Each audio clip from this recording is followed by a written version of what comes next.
how about you become a basement investor? And they're like, what? What's a basement investor? Well, that's my little coined term, but it's stay at home. Yeah. Buy an Yeah. investment property.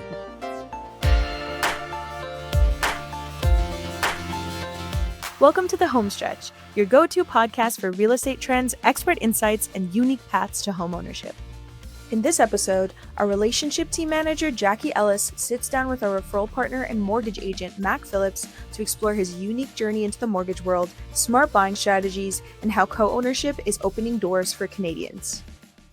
Welcome back to another episode of The Homestretch. I'm Jackie Ellis. I am the manager of the relationship team here at Ourboro. Today, we are so glad to be joined by Mac Phillips, who has been a trusted partner of ours since 2022.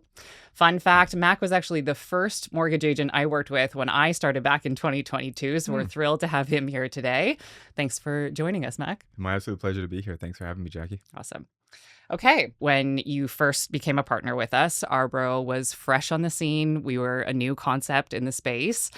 I'm curious, how did you first hear about us, and what gave you the confidence to refer your first client? Absolutely.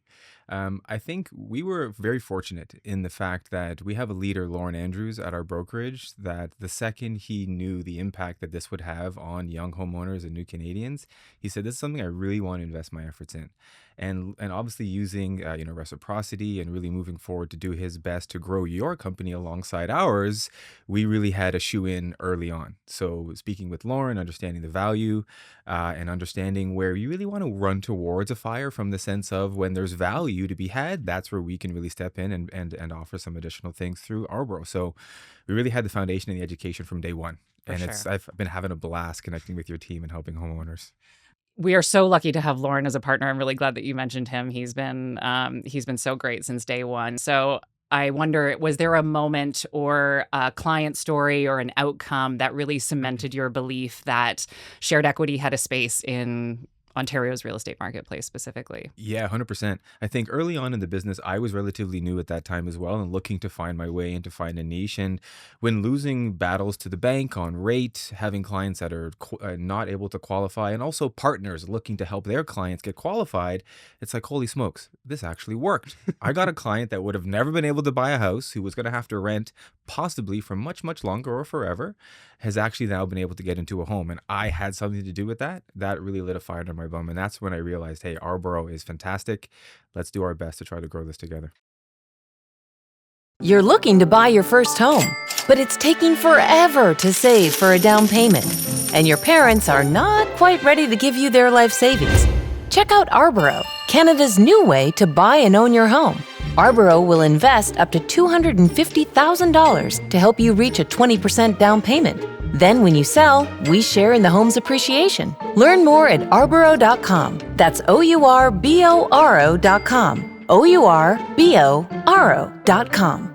So I had the pleasure of attending your brokerage's award night a couple of months ago. And I got to say, I feel like you were in your seat for a grand total of 5 minutes for all the times your name was called up to that podium. So congratulations, first of all, on the awards. That must be a real point of pride for you. And beyond the awards, I've now worked with a number of your clients who have consistently only had wonderful things to say about you. So you have obviously carved out some real success in this field. And by the sounds of it, the journey to the mortgage industry was not necessarily a linear one. So you started in hospitality and business administration. So I'm wondering if you could just let us know how that journey unfolded for you. Yeah, 100%. So I guess taking it back a little ways, I'm actually from Bermuda. I was born in Toronto in North York General, but my family and I moved to Bermuda when I was just 1. I didn't come back to Canada until I was 18 with the expectation of getting a hospitality degree, going back to Bermuda, running a hotel, easy life on the beach, fun. Came to Canada and actually met a girl in high school, my now wife, Samantha. And we've been together ever since. So there was no going back to Bermuda. There was a bit of a pivot. So I stayed on the transition into hospitality, but then worked in Toronto for many years. So I began my career as a Bellman at One King West, worked my way from Bellman to director of front office at the Hilton at the airport. And totally, I was in the industry about 12 years or so.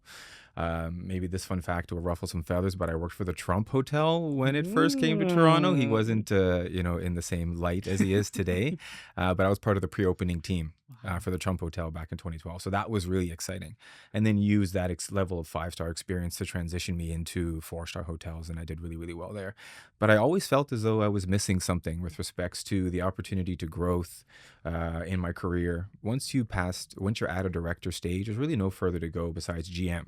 Yeah. And when I look at my GM and their work-life balance and the stress, I was like, that is not something any longer that is enticing to me. I Yeah. think I need a bit of a pivot. So I was like, hey, I'm going to open up a business. This is going to be fun. What am I going to sell?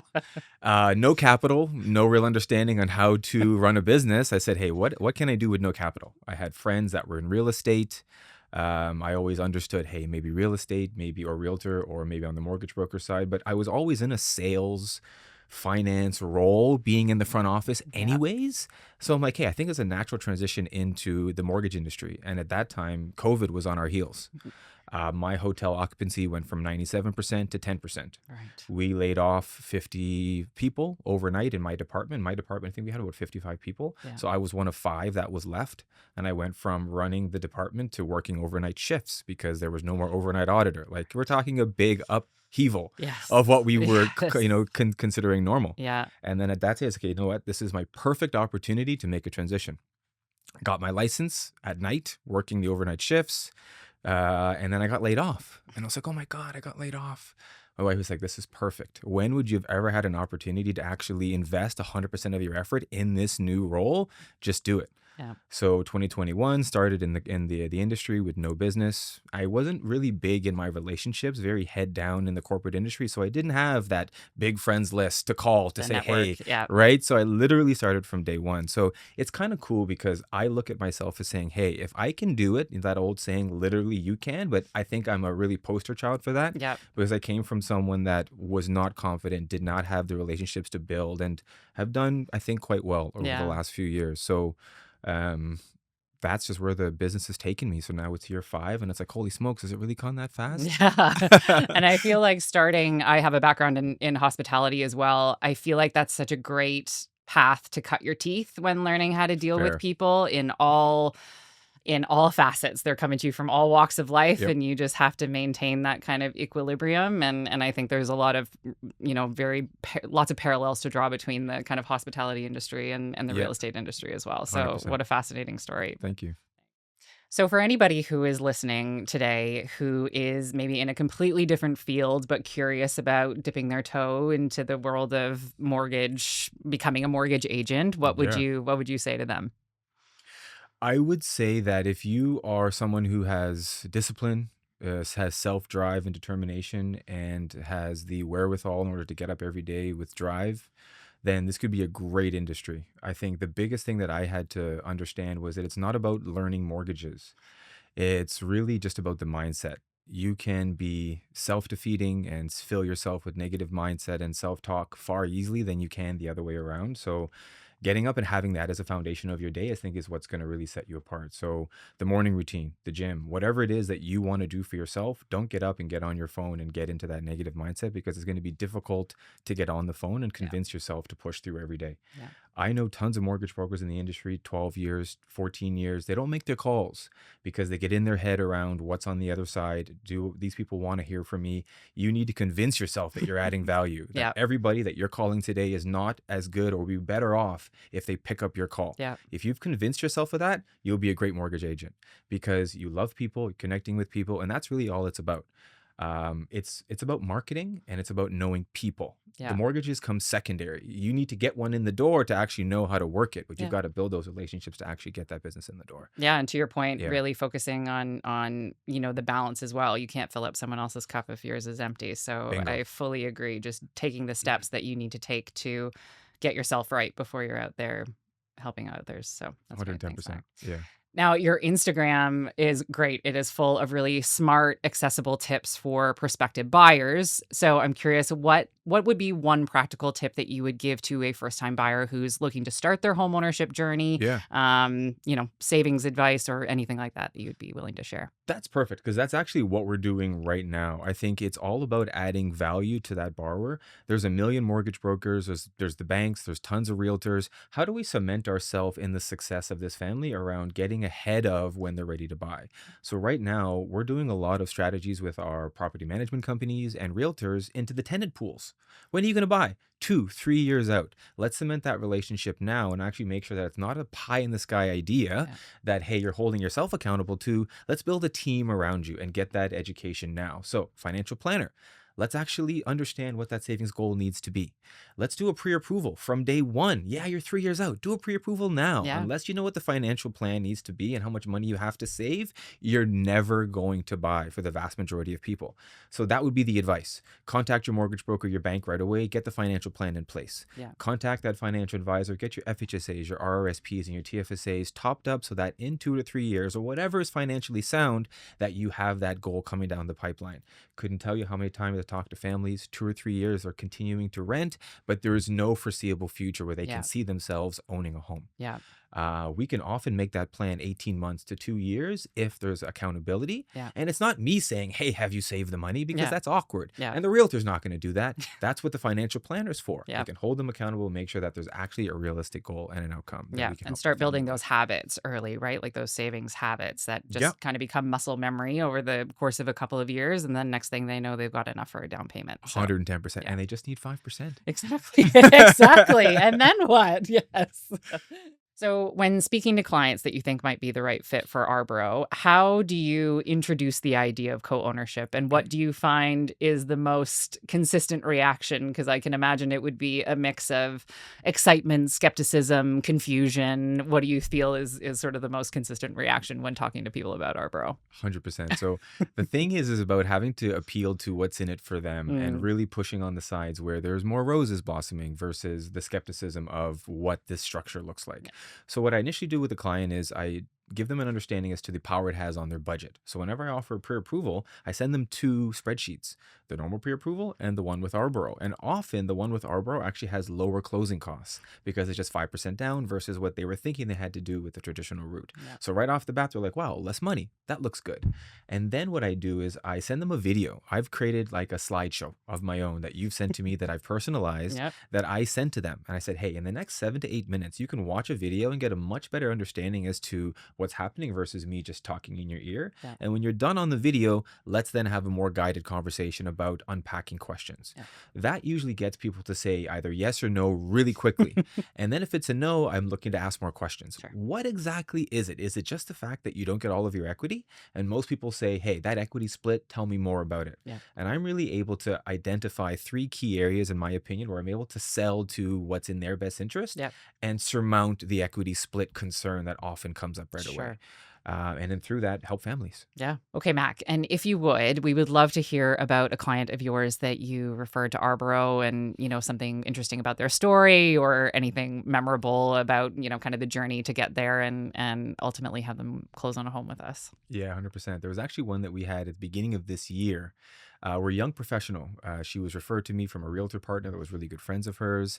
And we did a pre-approval. And honestly, it didn't start well from the vantage point of just the defeating understanding of what her options were on her own.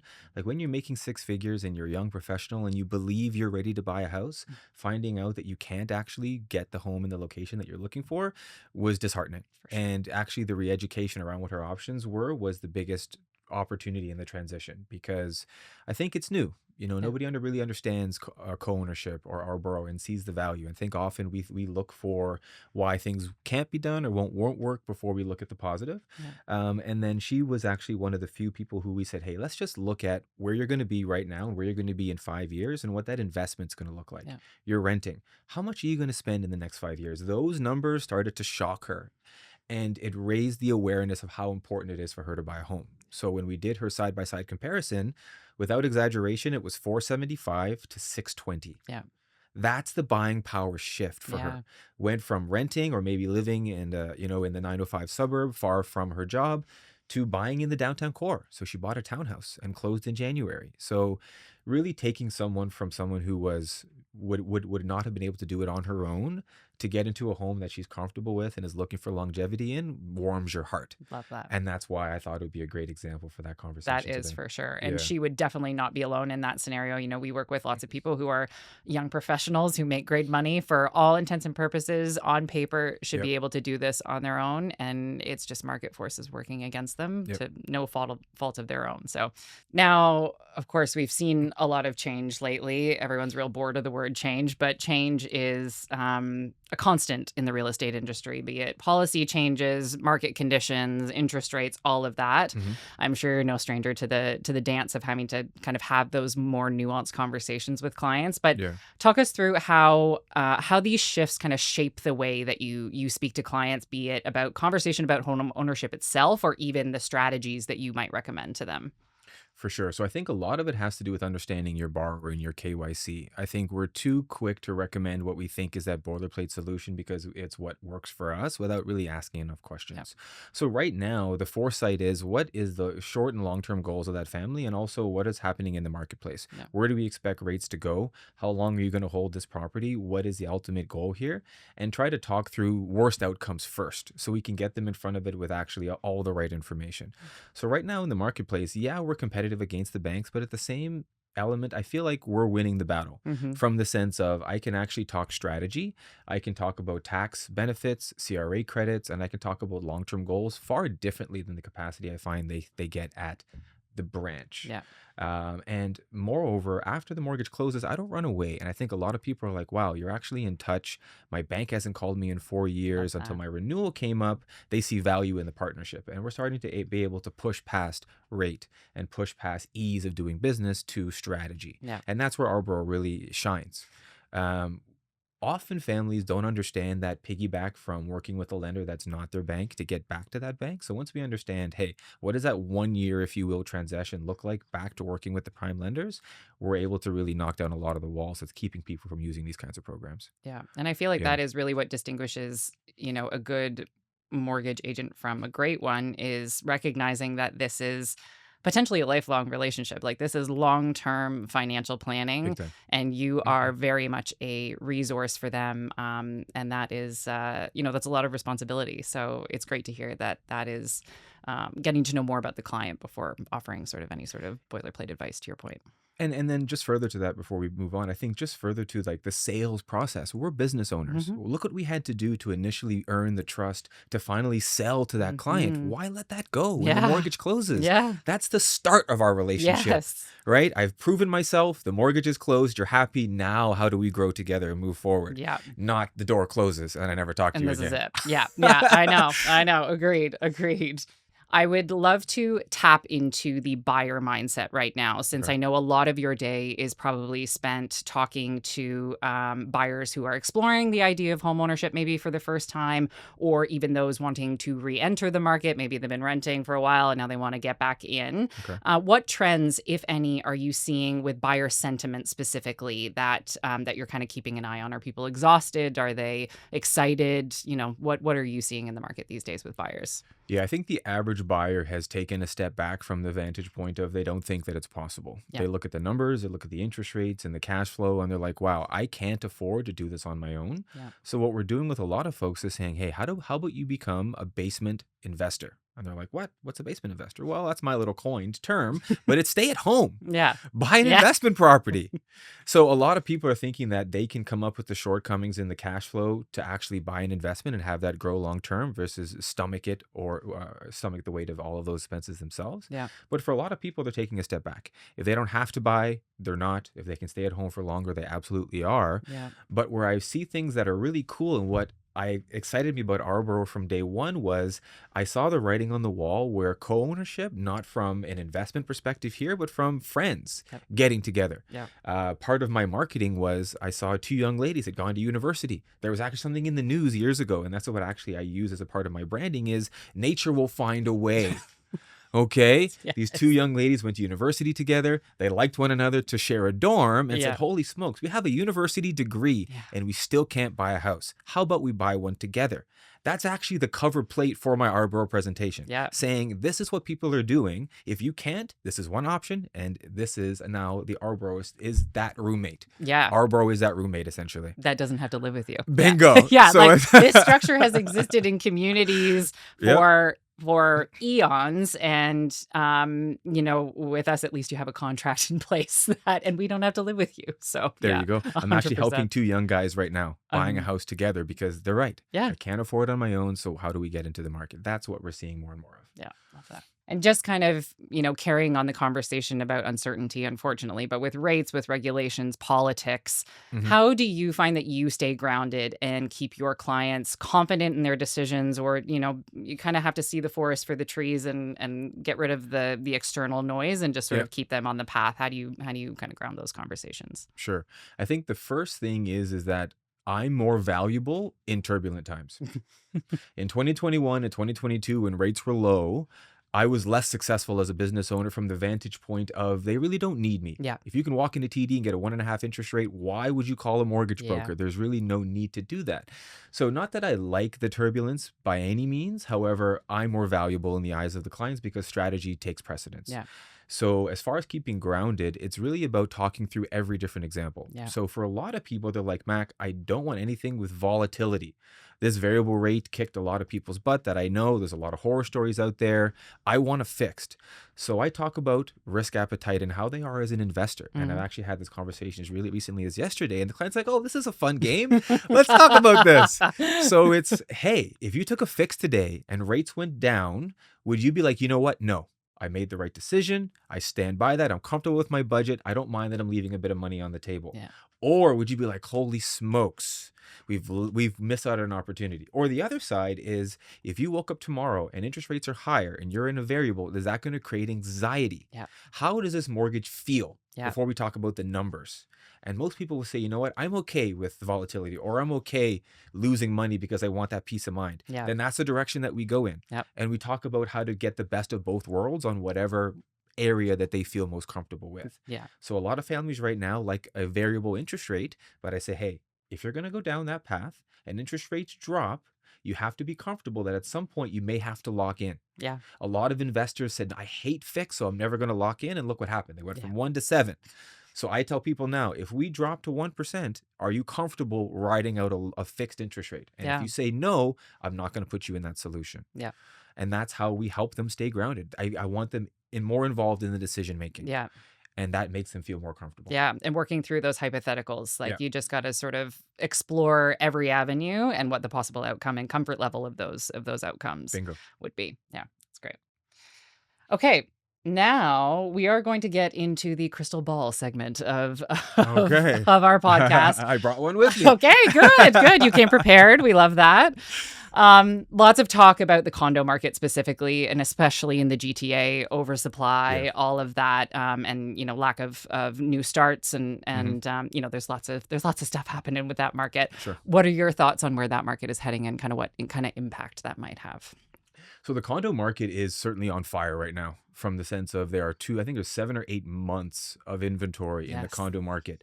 We've actually had investors pull back in the GTA where they'll only go to 70 or 75% of a condo, but in rural Ontario, they'll still go to 80 Wow. because there's not an oversupply Yes. in small town Ontario. Yep. I have a deal right now in Kingston. They'll do 80 in Kingston, but they won't do 80 in Toronto, which is often backwards, which is cool to know that, hey, they are understanding what's happening with the oversupply. Yeah. But I believe that there's going to be so few condos sold over the next 2 to 3 years that when that new condo closings are not happening, Yep. everybody's going to be pushed back into the low-hanging fruit, which is that first condo, Yep.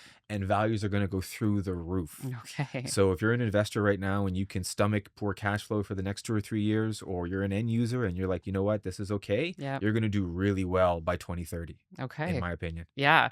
And you obviously have your finger on the pulse of kind of Canadian economics, and with the Bank of Canada announcement coming up, Yep. and with inflation and all of that, what are your thoughts on where that will go? 100%. This is fun actually because I have these kind of little Mickey mini economic conversations with clients all the time as to what drives what and what they should be Yeah. looking at to understand when they walk into their bank. What's the lingo they should use to get the best rates and stuff like that. So, as far as Bank of Canada, we should suspect bully between now and the end of the year, rates will come down. Yeah. They have to. Unemployment's at a 20-year high. Inflation is where it should be. So why wouldn't you stimulate the economy? Yeah. But I think what we need to know is that rates are not going to stay low forever. The policy rate, what they've told us to stimulate the economy is 2%. We're at 2.75. So that's a pretty big slide.